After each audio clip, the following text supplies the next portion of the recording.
ಸಿಎಂಗೆ ವಿಷ, ಇದೆಂಥ ಆಮಿಷ, ನಂಬಿಸಿ ಮಾಡಿದ್ರು ಮೋಸ. ಬಹುಶಃ ತಮ್ಮನೇಲಿ ನೋಡಿ ಬಹಳಷ್ಟು ಜನಕ್ಕೆ ಶಾಕ್ ಆಗಿರ್ಬೋದು. ಏನಿದು ಸಿಎಂಗೆ ವಿಷ ಅಂದರೆ ಏನು? ಸಿದ್ದರಾಮಯ್ಯನವ್ರಿಗೆ ಹಾಕಿದ್ರೆ ವಿಷ ಹಾಕಿದ್ರಾ? ಯಾರು ಹಾಕಿದ್ರು, ಹೇಗೆ ಹಾಕಿದ್ರು, ಯಾವುದ್ರಲ್ಲಿ ಹಾಕಿದ್ರು? ಏನು ಭೋಜನ ಅನ್ನದಲ್ಲಿ ಹಾಕಿದ್ರು ಅಥವಾ ಪಾಯಸದಲ್ಲಿ ಹಾಕಿದ್ರು? ಯಾವ ರೀತಿಯ ವಿಷ ಇದು? ಏನಾಯಿತು? ಏನು ನಡೀತಾ ಇದೆ ನೋಡಿ. ಬಹುಶಃ ಸಿದ್ದರಾಮಯ್ಯನವರ ರಾಜಕಾರಣದಲ್ಲಿ ಈ ರೀತಿಯ ವಿಷ ಪ್ರಾಶನ ಮೊಟ್ಟ ಮೊದಲ ಬಾರಿಗೆ ಆಗಿದೆ. ನೀವು ಯೋಚನೆ ಮಾಡಿ, ಅವ್ರ ರಾಜಕೀಯ ಬದುಕಿನಲ್ಲಿ ಫಾರ್ ದಿ ಫಸ್ಟ್ ಟೈಮ್ ಈ ರೀತಿಯ ವಿಷಪ್ರಾಶನ ಆಗಿದೆ ಅಂದೆ ನಾನು. ಬಹುಶಃ ಇದು ಈಗ ವಿಷದಿಂದ್ರೆ ಏನಾಗುತ್ತೆ ನಿಮಗೆ ಗೊತ್ತಲ್ಲ. ವಿಷ ದೇಹವನ್ನು ಸೇರಿದ್ರೆ ಏನಾಗುತ್ತೆ ನಿಮಗೆ ಚೆನ್ನಾಗಿ ಗೊತ್ತು. ವಿಷ ಸೇರಿದ್ರೆ ಏನಾಗುತ್ತೆ ಅಂತ. ಅಲ್ಲಿಗೆ ಫಿನಿಶ್. ಇಲ್ಲೂ ಅಷ್ಟೇ ಅದೇ ಆಗ್ತಿರೋದು. ವಿಷ ಸೇವಿಸಿದ ನಂತರ ಏನಾಗುತ್ತೋ ಅದೇ ಇಲ್ಲೂ ಆಗ್ತಾ ಇದೆ. ಆದರೆ ಹೊರನೋಟಕ್ಕೆ ಹಾಕಿ ಕಾಣಿಸ್ತಾ ಇಲ್ಲ. ಪಾಯಸದಲ್ಲಿ ವಿಷ ಕೊಟ್ಟಾಗ ಅರೆ ಪಾಯಸ ಕೊಡ್ತಿದ್ದಾರೆ ಏನಂಗಿರುತ್ತೆ. ಅರೆ ಕೊಡ್ತಾ ಇರೋದು ಪಾಯಸನಪ್ಪ, ಸಿಹಿಯಾದ ಪಾಯಸ. ಆದರೆ ಅದರೊಳಗೆ ವಿಷ ಸೇರ್ಕೊಂಡಿದೆ ಅಂತಲಿ ಕಣ್ಣಿಗೆಲ್ಲಿ ಕಾಣುತ್ತೆ ಅಲ್ವಾ? ಈಗ ಆಗಿರೋದು ಅದೇ. ಸಿದ್ದರಾಮಯ್ಯನವರ ರಾಜಕೀಯ ಬದುಕಿನಲ್ಲೂ ಆಗಿರೋದು ಅದೇ. ವಿಷಪ್ರಾಶನ ಮಾಡಲಾಗಿದೆ. ಯಾರು ಮಾಡಿದ್ದಾರೆ? ಬಹುಶಃ ಇದು ಬಹಳ ದೊಡ್ಡ ಪ್ರಶ್ನೆ. ನೀವೆಲ್ಲ ಕೆಲವರು ಗೆಸ್ ಕೂಡ ಮಾಡ್ಬೋದು, ಇಂಥವರೇ ಹಾಕೋದು ವಿಷನ ಅಂಥೇಳಿ. ನಾನು ಹೇಳ್ತೀನಿ. ಮತ್ತು ಯಾವ ರೂಪದಲ್ಲಿ ಆಗ್ತಾ ಇದೆ ಅಂದರೆ ಇದೆಲ್ಲ ಪ್ರೀ ಪ್ಲಾನ್ಡ್ ಮತ್ತು ಹೇಳ್ತೀನಿ ನೋಡಿ. ಮತ್ತು ಕೆಲವರು ಡೈರೆಕ್ಟಾಗಿ ಅವರೇ ವಿಷ ಹಾಕಲ್ಲ, ವಿಷ ಹಾಕಿಸ್ತಾರೆ. ಬೇರೆಯವ್ರ ಹತ್ರ ವಿಷ ಹಾಕಿಸ್ತಾರೆ. ಅದು ಸುಪಾರಿ ಕಿಲ್ಲಿಂಗ್ ಅಂತಾರೆ. ಆ ರೀತಿಯ ಸುಪಾರಿಯೂ ಇಲ್ಲಿ ನಡೆದಿದೆ. ಸುಪಾರಿ ವ್ಯವಹಾರವೂ ನಡೆದಿದೆ ಇದರಲ್ಲಿ. ಸುಪಾರಿ ಕೊಟ್ಟವ್ರು ಯಾರು, ಸುಪಾರಿ ತಗೊಂಡವ್ರು ಯಾರು, ವಿಷ ಹಾಕಿ ಅಂತ ಹೇಳಿದವ್ರು ಯಾರು, ವಿಷ ಹಾಕಿದವ್ರು ಯಾರು, ಅಂತಿಮವಾಗಿ ಇದರ ಪರಿಣಾಮ ಏನು ಗೊತ್ತಾಗಲೇ ಇಲ್ವಾ ಸಿದ್ದರಾಮಯ್ಯನವರಿಗೆ, ಮುಖ್ಯಮಂತ್ರಿಗಳಿಗೆ? ಅಥವಾ ಗೊತ್ತಾದ ನಂತರವೂ ಏನು ಮಾಡಲಿಕ್ಕಾಗಿಲ್ವಾ? ಗೋಲ್ಡನ್ ಅವರ್ ಮುಗ್ದೋಗ್ಬಿಟ್ಟಿದೆ ಆಗಲೇ. ಎಸ್, ಈ ಎಲ್ಲ ಪ್ರಶ್ನೆಗಳಿಗೂ ವಿಷ ಹಾಕಿದವ್ರು ಯಾರು, ಯಾವ ರೀತಿಯ ವಿಷ ಹಾಕಿಸಿದ್ಯಾರು, ಹಾಕಿದ್ದು ಯಾವ ಕಾರಣಕ್ಕಾಗಿ, ಅದರ ಪರಿಣಾಮ ಏನು, ಯಾವ ವಿಷಯದ ಬಗ್ಗೆ ನಾನು ಮಾತನಾಡ್ತಾ ಇದ್ದೀನಿ. ಏನಾದರೂ ವಿಷವನ್ನು ಗಂಟಲ್ಲೇ ಇಟ್ಕೊಂಡು ಸಿದ್ದರಾಮಯ್ಯನವರು ವಿಷಗಂಟ ಆಗ್ತಾರಾ, ಶ್ರೀಕಂಠ ಆಗ್ತಾರಾ? ಎಸ್, ಈ ಎಲ್ಲ ಪ್ರಶ್ನೆಗಳಿಗೂ ಉತ್ತರ ಕೊಡುವ ಸಲುವಾಗಿ ನಾನು ಬಂದಿದ್ದೇನೆ. ಆತ್ಮೀಯರೇ, ವಾರ್ತೆ ವಿಶೇಷ ಕಾರ್ಯಕ್ರಮಕ್ಕೆ ಸ್ವಾಗತ. ನಾನು ವೀರೇಂದ್ರ ಉಪ್ಪುಂದ.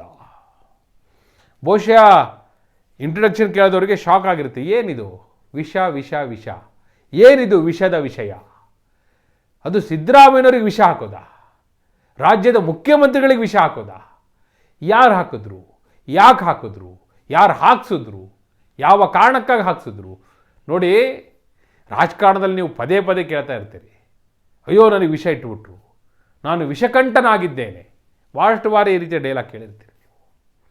ಸರ್ವೇ ಸಾಮಾನ್ಯ ಅನ್ನೋ ಹಾಕಿ ಕೇಳ್ತಾ ಇರುತ್ತೆ. ಇದು ಹೆಚ್ಚಿಗೆ ಕುಮಾರಸ್ವಾಮಿ ಅವ್ರ ಬಾಯಲ್ಲಿ ಕೇಳಿರ್ತೀರಿ ನೀವು.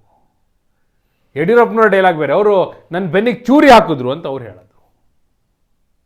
ಈಗ ಸಿದ್ದರಾಮಯ್ಯನವರ ಬಹುಶಃ ಅವ್ರ ರಾಜಕೀಯ ಬದುಕಿನಲ್ಲಿ ಈ ರೀತಿ ಬಹುಶಃ ಈ ಡೈಲಾಗ್ಗಳೆಲ್ಲ ಮುಂದೆ ಬರುತ್ತೆ ಅನ್ನೋ ಗೊತ್ತಿಲ್ಲ, ಹೇಗೆ ಬರುತ್ತೋ ನೋಡೋಣ. ಆದರೆ ಏನಾಗಿದೆ ಅನ್ನೋದನ್ನು ನಾನು ನಿಮಗೆ ಹೇಳ್ತೀನಿ ನೋಡಿ. ಒಂದಂತೂ ನಿಜ, ನಾಯಕತ್ವ ಬದಲಾವಣೆಯ ಪ್ರಕ್ರಿಯೆ ತೆರೆಯ ಹಿಂದೆ ಭಾಳ ಚುರುಕಾಗಿ ನಡೀತಾ ಇದೆ, ಭಾಳ ವೇಗವಾಗಿ ನಡೀತಾ ಇದೆ. ಸಿದ್ದರಾಮಯ್ಯನವ್ರನ್ನ ಸಿ ಎಂ ಪಟ್ಟದಿಂದ ಕೆಳಗಿಳಿಸಬೇಕು ಅನ್ನೋಂಥ ಪ್ರಯತ್ನ ನಡೀತಾ ಇದೆ. ಆ ಪ್ರಯತ್ನದ ಭಾಗವಾಗಿ ಈಗ ಈ ವಿಷಪ್ರಾಶನದ ಕೆಲಸ ಆಗಿರೋದು. ಈಗ ಸಿದ್ದರಾಮಯ್ಯವ್ರನ್ನ ಸುಮ್ಮನೆ ಏಕಾಏಕಿ ಇಳಿಸ್ಲಿಕ್ಕೆ ಸಾಧ್ಯವಾ? ಹಾಗೆ ಇಳಿಸಿದ್ರೆ ಕಾಂಗ್ರೆಸ್ ಉಳಿಯುತ್ತಾ? ಸಾಧ್ಯವೇ ಇಲ್ಲ. ಚೆನ್ನಾಗಿ ಗೊತ್ತಿದೆ. ಹಿಂದೆ ಬಂಗಾರಪ್ಪನವ್ರನ್ನ ಇಳಿಸಿದಾಗ ಏನಾಯಿತು ಅನ್ನೋದು ಗೊತ್ತಿದೆ.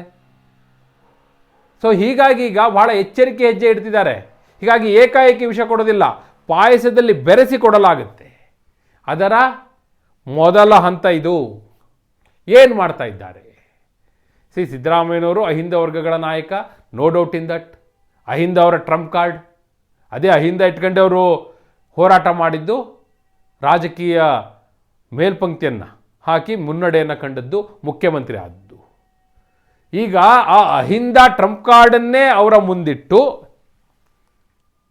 ಈಗ ಸಿದ್ದರಾಮಯ್ಯನವ್ರನ್ನ ಮುಖ್ಯಮಂತ್ರಿ ಪಟ್ಟದಿಂದ ಕೆಳಗಿಳಿಸಲಿಕ್ಕೆ ಬೇಕಾದಂಥ ಸಿದ್ಧತೆ ಆಗಿದೆ. ಏನು ಮಾಡಿದ್ದಾರೆ ಹಾಗಾದರೆ? ಸಿದ್ದರಾಮಯ್ಯನವರಿಗೀಗ AICCಯಲ್ಲಿ, ರಾಷ್ಟ್ರೀಯ ಕಾಂಗ್ರೆಸ್ನಲ್ಲಿ ಹಿಂದುಳಿದ ವರ್ಗಗಳ ಸಂಘಟನೆ ಮಾಡುವ ನಾಯಕತ್ವವನ್ನು ಕೊಡಲಾಗಿದೆ. ನೋಡಿ, ಇದಕ್ಕೆ ಹೇಳಿದ್ದು ನಾನು, ಪಾಯಸದಲ್ಲಿ ವಿಷ ಅಂದಿದ್ದು ಇದಕ್ಕೆ ನಾನು. ಯಾಕಂದರೆ ಏಕಾಏಕಿ ಮುಖ್ಯಮಂತ್ರಿ ಪಟ್ಟದಿಂದ ಕೆಳಗಿಳಿಸಿಬಿಟ್ರೆ ವಿಷ ಹಾಕಿದ್ರು ಅಂತ ಆಗುತ್ತೆ. ಈಗೇನು ಮಾಡಿಬಿಡ್ತಾರೆ, ಈಗ ಅವರಿಗೊಂದು ಆಲ್ಟರ್ನೇಟಿವ್ ಪೊಸಿಷನ್, ಇದೊಂದೇ ಪೊಸಿಷನ್ ಅಲ್ಲ, ಇನ್ನೂ ಒಂದು ಪೊಸಿಷನ್ನ ರೆಡಿ ಮಾಡಿದ್ದಾರೆ. ಅದನ್ನು ಹೇಳ್ತೀನಿ ನಾನು ನಿಮಗೆ. ನೋಡಿ, ಅಹಿಂದ ವರ್ಗಗಳ ಸಂಘಟನೆಯ ಜೊತೆಗೆ ಸಿದ್ದರಾಮಯ್ಯ ರಾಷ್ಟ್ರೀಯ ಮಟ್ಟದಲ್ಲಿ ಒಂದು ಸ್ಥಾನಮಾನ ಕೊಡ್ತಾ ಇದ್ದೀವಿ ಅನ್ನೋ ಸಂದೇಶವನ್ನು ಕೊಡುವ ಜೊತೆಗೆ ಮುಖ್ಯಮಂತ್ರಿ ಪಟ್ಟದಿಂದ ಕೆಳಗಿಳಿದ ನಂತರ ಮತ್ತೊಂದು ಪ್ರಮುಖ ಸ್ಥಾನಮಾನ ಈಗಲೇ ನಿಗದಿ ಮಾಡಿಬಿಟ್ಟಿದ್ದಾರೆ. ಅಲ್ಲಿಗೆ ನೋಡಿ, ಸಿದ್ದರಾಮಯ್ಯವರು ಪದೇ ಹೇಳ್ತಿದ್ರು, ತಮ್ಮ ರಾಜಕೀಯ ಬದುಕಿನಲ್ಲಿ 10 ಬಾರಿ ಹೇಳಿದ್ದಾರೆ, ಯಾವುದೇ ಕಾರಣಕ್ಕೂ ನಾನು ರಾಷ್ಟ್ರ ರಾಜಕಾರಣಕ್ಕೆ ಹೋಗಲ್ಲ, ನ್ಯಾಷನಲ್ ಪಾಲಿಟಿಕ್ಸ್ ನನಗೆ ಆಗಬರಲ್ಲ. ಸೋನಿಯಾ ಗಾಂಧಿಯವರು ಈ ಹಿಂದೆಯೇ ಹಲವು ಬಾರಿ ಆಹ್ವಾನ ಕೊಟ್ಟಿದ್ದರು, ಅಹಮದ್ ಪಟೇಲ್ ಆಹ್ವಾನ ಕೊಟ್ಟಿದ್ದರು, ಆದರೆ ನಾನು ಸುತಾರಾಮ್ ಒಪ್ಪಲಿಲ್ಲ. ನಂದು ರಾಜ್ಯ ರಾಜಕಾರಣ, ನಂದೇನಿದ್ದು ಸ್ಟೇಟ್ ಪಾಲಿಟಿಕ್ಸ್ ಅಂತ ಹೇಳಿದರು. ಆದರೆ ಈಗ ಒತ್ತಾಯಪೂರ್ವಕವಾಗಿ ಬಲವಂತದ ಮಾಗಸ್ನಾನದ ರೀತಿಯಲ್ಲಿ ಸಿದ್ದರಾಮಯ್ಯನವ್ರನ್ನ ರಾಷ್ಟ್ರ ರಾಜಕಾರಣಕ್ಕೆ ಸೆಳೆಯಲಾಗ್ತಾ ಇದೆ. ಅದು ಈ ಹಿಂದುಳಿದ ವರ್ಗಗಳನ್ನ ಸಂಘಟನೆ ಮಾಡುವ ನಾಯಕತ್ವದ ಹೆಸರಿನಲ್ಲಿ.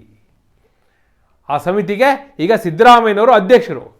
ಅದರಲ್ಲಿ ಕರ್ನಾಟಕದವರು ವೀರಪ್ಪ ಮೊಯ್ಲಿ ಇದ್ದಾರೆ, BK ಹರಿಪ್ರಸಾದ್ ಇದ್ದಾರೆ, ಅಲ್ಲಿ ರಾಜಸ್ಥಾನದ ಅಶೋಕ್ ಗೆಹ್ಲೋಟ್ ಇದ್ದಾರೆ, ಸಚಿನ್ ಪೈಲಟ್ ಇದ್ದಾರೆ, ಹೀಗೆ ಭಾಳ ಜನ ಇದ್ದಾರೆ ಬಿಡಿ. ಈಗ ಇನ್ನೊಂದು ಇದೇ ತಿಂಗಳಲ್ಲಿ ಕೆಲವೇ ದಿನದಲ್ಲಿ ಕರ್ನಾಟಕದಲ್ಲಿ ಬೆಂಗಳೂರಲ್ಲಿ ಒಂದು ಮೀಟಿಂಗ್ ಕೂಡ ಹಮ್ಮಿಕೊಳ್ತಾ ಇದ್ದಾರೆ. ಸಿದ್ದರಾಮಯ್ಯವರು ಅನಿವಾರ್ಯವಾಗಿ ಒಪ್ಕೋಬೇಕು, ಯಾಕಂದರೆ ಹೈಕಮಾಂಡ್ನ ಆದೇಶ ಇದು. ಒಪ್ಕೊಳ್ಳಿಲ್ಲ ಅಂದರೆ ಹೈಕಮಾಂಡ್ನ ವಿರುದ್ಧ ಸಿದ್ದರಾಮಯ್ಯನವರು ಅಂತ ಆಗುತ್ತೆ. ಮತ್ತು ನಾ ಹೇಳಿದೆ, ಇನ್ನೊಂದು ಸ್ಥಾನಮಾನವನ್ನು ಕೂಡ ಸಿದ್ದರಾಮಯ್ಯನವರು ನಿಗದಿ ಮಾಡಿದ್ದಾರೆ ಅಂತ. ಯಾವ ಸ್ಥಾನ? ಬೇರೆ ಯಾವುದೂ ಅಲ್ಲ, ಅವರು ಮುಖ್ಯಮಂತ್ರಿ ಪಟ್ಟದಿಂದ ಕೆಳಗಿಳಿತಿದ್ದಾಗೆ ನೋಡಿ, ನೆಕ್ಸ್ಟ್ ಮೇ ಜೂನ್ ತಿಂಗಳಲ್ಲಿ ರಾಜ್ಯಸಭಾ ಸ್ಥಾನಕ್ಕೆ ಚುನಾವಣೆ ಆಗ್ತಾ ಇದೆ. ಕಾಂಗ್ರೆಸ್ನವರಿಗೆ ಅವರಿಗಿರುವ ಶಾಸಕರ ಬಲಾಬಲಕ್ಕೆ 3 ರಾಜ್ಯಸಭಾ ಸ್ಥಾನ ಸಿಗುತ್ತೆ. ಅದರಲ್ಲಿ ಒಂದು ಸ್ಥಾನಕ್ಕೆ ಸಿದ್ದರಾಮಯ್ಯನವ್ರನ್ನ ಆಯ್ಕೆ ಮಾಡಿ ದಿಲ್ಲಿಗೆ ಕರೆಸ್ಕೊಳ್ಳೋದು, ಈ ಪ್ಲಾನ್ ಕೂಡ ಆಗೋಗಿದೆ. ಅಲ್ಲಿಗೆ ಸಿದ್ದರಾಮಯ್ಯನವ್ರನ್ನ ಮುಖ್ಯಮಂತ್ರಿ ಪಟ್ಟದಿಂದ ಕೆಳಗಿಳಿಸಿದ್ವಿ, ಸುಮ್ಮನೆ ಕೆಳಗಿಳಿಸಲಿಲ್ಲ, ಅವರಿಗೆ AICCಯಲ್ಲಿ ಹಿಂದುಳಿದ ವರ್ಗಗಳನ್ನ ಸಂಘಟನೆ ಮಾಡುವ ಸಮಿತಿಯ ಅಧ್ಯಕ್ಷ ಸ್ಥಾನವನ್ನು ಕೊಟ್ವಿ, ರಾಜ್ಯಸಭಾ ಸ್ಥಾನವನ್ನು ಕೊಟ್ವಿ, ಹೀಗಂತ ಹೇಳಿ ಅವರ ಫಾಲೋವರ್ಸ್ನ ಕನ್ವಿನ್ಸ್ ಮಾಡೋದು. ಈಗ ಸಿದ್ದರಾಮಯ್ಯನವರು ಅನಿವಾರ್ಯವಾಗಿ ಇದನ್ನು ಒಪ್ಕೊಳ್ಳೇಬೇಕು. ಅಲ್ಲಿಗೆ ಅವರು ವಿಷಕಂಠರಾಗ್ತಿದ್ದಾರೆ. ಅವರಿಗಿದು ಇಷ್ಟ ಇಲ್ಲ. ಯಾರು ಮುಖ್ಯಮಂತ್ರಿ ಪಟ್ಟವನ್ನು ಬಿಡಲಿಕ್ಕೆ ಯಾರಿಗೆ ಇಷ್ಟ ಇರುತ್ತೆ? ಅಲ್ಲಿ ಒತ್ತಾಯಪೂರ್ವಕವಾಗಿ ತಿರುಗ್ತಾ ಇದ್ದಾರೆ ಅಂದರೆ ಅದು ಒತ್ತಾಯಪೂರ್ವಕವಾಗಿ ಒಳಗೆ ಹೋಗ್ತಾ ಇದೆ ಅಂದರೆ ವಿಷಯವೇ ಅದು. ಯಾವುದು ನಮಗೆ ಅಪತ್ಯವೋ ಅದನ್ನು ನೀವು ತುರುಕ್ತಾ ಇದ್ದೀರಿ ಗಂಟ್ಲಲ್ಲಿ ಅಂದರೆ ಅದು ವಿಷಯವೇ, ಮತ್ತಿನೇನು? ಅದೇ ಕಾರಣಕ್ಕಾಗಿ ಹೇಳಿದೆ, ರಾಜಕಾರಣಿಗಳು ಪದೇ ಹೇಳ್ತಿರ್ತಾರೆ. ಹಲವು ರಾಜಕಾರಣಿಗಳು ಈ ಡೈಲಾಗ್ ಹೊಡೆದಿದ್ದಾರೆ. ನನಗೆ ಬೆನ್ನಿ ಚೂರಿ ಹಾಕಿದ್ರು, ನನಗೆ ವಿಷ ಇಕ್ಕಿದ್ರು, ವಿಷ ಕೊಟ್ಟರು, ಆ ವಿಷ ಕುಡ್ಕೊಂಡು ಬದುಕಿದ್ದೀನಿ, ನಾನು ವಿಷಕಂಠನಾಗಿದ್ದೇನೆ. ಅವರೆಲ್ಲ ಇಷ್ಟು ಡೈಲಾಗ್ ಹೊಡೆಯುವಾಗ ನಾವು ಅದೇ ಉಪಮೆಯೊಂದಿಗೆ, ಅದೇ ಉದಾಹರಣೆಯೊಂದಿಗೆ ಹೇಳಿದ್ದೀನಿ. ಈಗ ಸಿದ್ದರಾಮಯ್ಯನವ್ರನ್ನ ಮುಖ್ಯಮಂತ್ರಿ ಪಟ್ಟದಿಂದ ಕೆಳಗಿಳಿಸಿ ಯಾವ ದಿಕ್ಕಿನಲ್ಲಿ ಕರ್ಕೊಂಡು ಹೋಗ್ತಾ ಇದ್ದಾರೆ, ಏನು ಮಾಡ್ತಾ ಇದ್ದಾರೆ, ಸಿದ್ದರಾಮಯ್ಯನವರಿಗೆ ಇಷ್ಟವಿಲ್ಲದಿದ್ದರೂ ಕೂಡ ಯಾವ ರೀತಿಯಲ್ಲಿ ರಾಷ್ಟ್ರ ರಾಜಕಾರಣಕ್ಕೆ ಸೆಳೀತಾ ಇದ್ದಾರೆ, ಹಾಗೂ ಅದು ಅವ್ರ ರಾಜಕೀಯ ಬದುಕನ್ನೇ ಮುಗಿಸಬಹುದು. ಯಾಕಂದರೆ ಯಾವುದು ಇಷ್ಟ ಇಲ್ವೋ ಅದನ್ನು ಮಾಡ್ಲಿಕ್ಕೆ ಹೋದರೆ ಅದರಲ್ಲಿ ಅವ್ರು ಹೇಗೆ ಏಳಿಗೆ ಕಾಣಲಿಕ್ಕೆ ಸಾಧ್ಯ? ಅವ್ರು 100 ಬಾರಿ ಹೇಳಿದ್ದಾರೆ ರೀ, ನನ್ನ ಪ್ರಯಾರಿಟಿ ಸ್ಟೇಟ್ ಪಾಲಿಟಿಕ್ಸ್, ರಾಜ್ಯ ರಾಜಕಾರಣ, ರಾಷ್ಟ್ರ ರಾಜಕಾರಣಕ್ಕೆ ನಾವು ಹೋಗಲ್ಲ ಅಂತೇಳಿ. ಹಾಗಿದ್ದು ಈಗ ಸೆಳೆದಿದ್ದಾರೆ ಅಂದರೆ ಅಲ್ಲಿಗೆ ಬಹುತೇಕ ಅವರ ಪಾಲಿಟಿಕ್ಸ್ನ ಎಂಡ್ ಮಾಡುವಂಥ ಪ್ರಕ್ರಿಯೆ ನಡೀತಾ ಇದೆ. ಅದಕ್ಕೆ ನಾನು ಹೇಳಿದ್ದು, ಇದು ವಿಷ, ಹಾಗೂ ಈ ವಿಷ ಅವರ ರಾಜಕೀಯ ಬದುಕನ್ನು ಅಂತ್ಯಗೊಳಿಸುತ್ತೆ ಅಂತ. ಇದು ರಾಜಕೀಯ ವಿಷ, ಬೇರೆ ಯಾವ ವಿಷ ಅಲ್ಲ. ಇದು ರಾಜಕೀಯ ವಿಷ. ರಾಜಕೀಯ ವಿಷಯದ ಮೂಲಕ ಅವರ ರಾಜಕೀಯ ಬದುಕನ್ನು ಅಂತ್ಯಗೊಳಿಸುವಂತಹ ಒಂದು ಸಂಚು ನಡೆದಿದೆ ಅನ್ನುವಂಥದ್ದು. ಬಹುಶಃ ಈ ರಾಜಕೀಯ ವಿಷವನ್ನು ಕೂಡ ಅರಗಿಸಿಕೊಂಡು ಸಿದ್ದರಾಮಯ್ಯನವರು ಮುಂದುವರಿಯಬಲ್ಲರೇ, ವಿಷಕಂಠರಾಗಿ ನಿಲ್ಲಬಲ್ಲರೇ, ಅಥವಾ ಈ ವಿಷಕ್ಕೆ ಅನಿವಾರ್ಯವಾಗಿ ಬಲಿಯಾಗ್ಬಿಡ್ತಾರ, ಅಥವಾ ಈ ವಿಷವನ್ನು ಮೊದಲೇ ಗ್ರಹಿಸಿ ಕುಡಿಯದೆ ಉಳಿದು ಬಿಡ್ತಾರ, ಏನಾಗಬಹುದು? ನಿಮ್ಮ ಅಭಿಪ್ರಾಯವನ್ನು ಕಮೆಂಟ್ ಮೂಲಕ ತಿಳಿಸಿ. ಹಾಗೆ ನೀವಿನ್ನೂ ವಾರ್ತೆ ಚಾನಲ್ನ ಸಬ್ಸ್ಕ್ರೈಬ್ ಮಾಡಿಲ್ಲ ಅಂದರೆ ಈಗಲೇ ಸಬ್ಸ್ಕ್ರೈಬ್ ಮಾಡಿ. ಧನ್ಯವಾದ.